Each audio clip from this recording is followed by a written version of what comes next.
Alright people, what I have here is probably the most highly anticipated figure of the year. It is R5-J Imperial Driod by Sideshow Collectibles. So I thought I'd do a quick review and unboxing for you because everybody's dying to know about this one, right? Okay, a little bit of sarcasm there, but I am quite excited. I was one of the few people who probably ordered this pretty soon after the initial announcement, because in it I saw a perfect addition to my diorama, which is now dioramas, by the way. I wish I did think it through a little bit better, because the price on this thing is actually quite ridiculous. I checked, and it's the same price you pay for the R2-D2 variant, and only slightly less than you pay for the actual R2-D2 Deluxe, which has a lot more accessories. So what's in the box? Probably not a lot.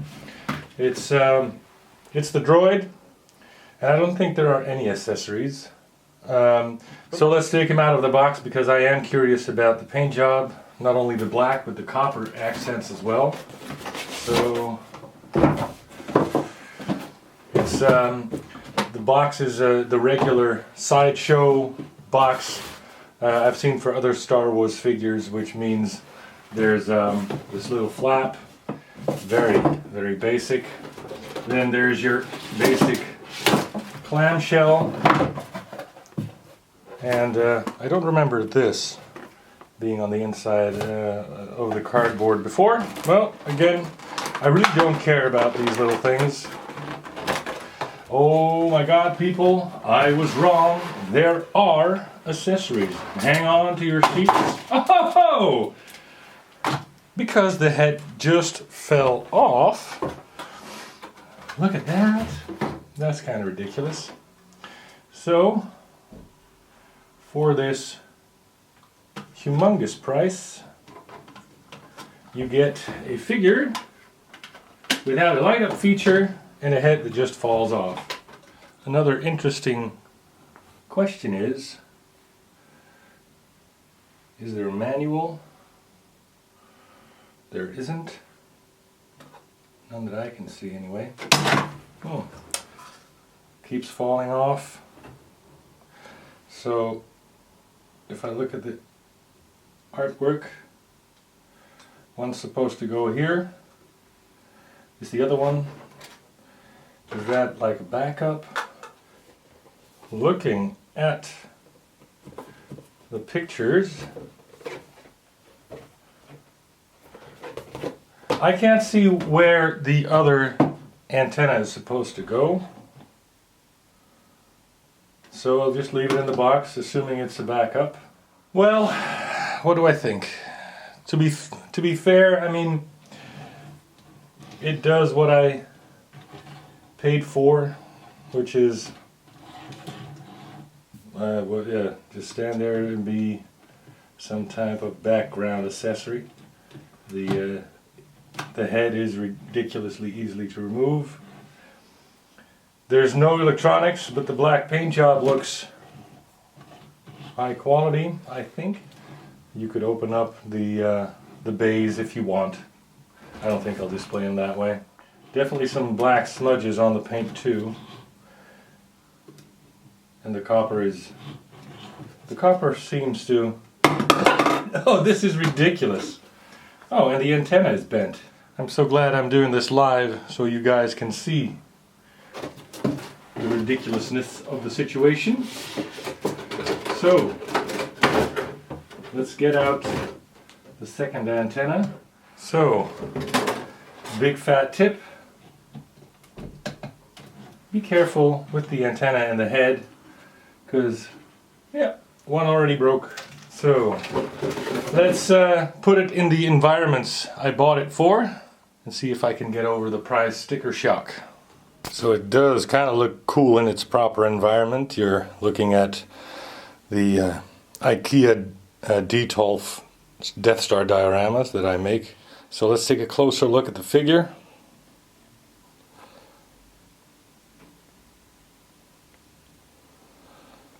Paint job is mostly good.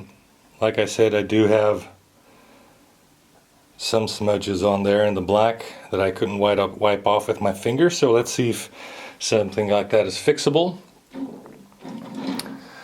In the proper light, the copper looks good too.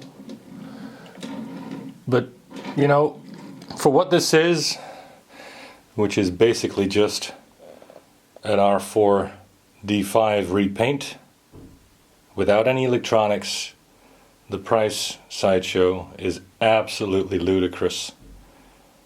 I mean, even I think personally the Sideshow R2-D2 Deluxe is overpriced with all the accessories and the electronics. Just imagine paying $139 for this piece of plastic. I think it's ridiculous. And I don't know who's to blame there, if it's their pricing strategy or just because the Star Wars name and license is so very expensive. I knew I wasn't getting any electronics or anything like that. And from the Sideshow Deluxe R2-D2, which I will compare it to now after this, I knew it's just basically a very plasticky thing.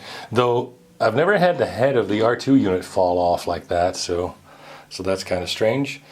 Yeah, so let's put some other figures beside it and see what we think.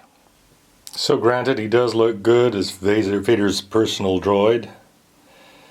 It really does have that Imperial thing going with this color scheme. I like that. Alright, so before I put it in its final resting place in the diorama, let me show you what it looks like next to C-3PO and R2-D2.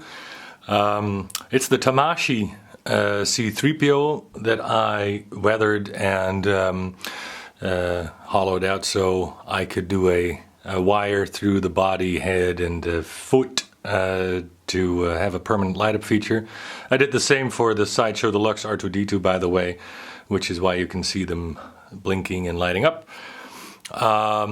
As you can see though, I didn't expect this, but maybe if I'd had the R4-D5 I would have known this, but the R5-J Imperial Droid is quite significantly taller than R2-D2.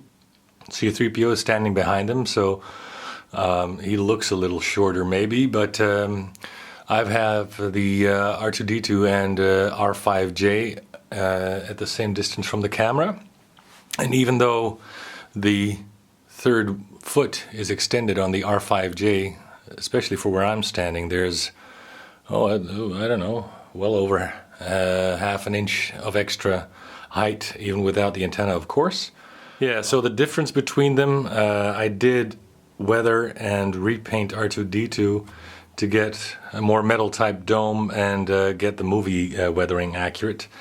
So he does look quite black and shiny and plastic next to R2-D2.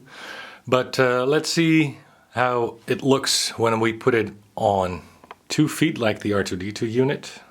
Alright, so standing next to each other, I think you can see what I mean. Even though the camera is slightly lower, I can't raise the tripod any more than I already have. You can still see that the R5-J Imperial Droid is quite a bit larger than the R2 unit. The reason why I chose this one over an R2 type unit, well, obviously is because I wanted as much variation as I could get within the same diorama.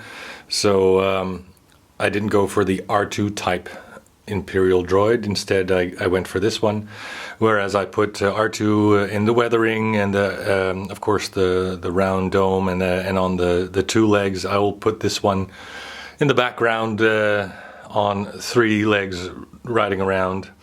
And for the purists, yes, I know this is a New Hope type diorama, and apparently this R5-J only first appeared in Return of the Jedi. I don't care. I like it. I think it adds something to the Imperial feeling of such a Death Star diorama. So let me put it where I'm going to put it. So here you see the final scene of my large diorama Like I said, it's bigger than I expected, but it still looks nice in the background together with that Stormtrooper to really heighten the Imperial feel. So to sum it up, let's zoom in one more time. Let's see if we can't. So to sum it up, let's zoom in time. So let's sum it up and zoom in one more time. It's a very overpriced piece of plastic that only should catch your attention when you, like me, are a bit of a Star Wars nut and want to populate your collection with something Imperial, something unique.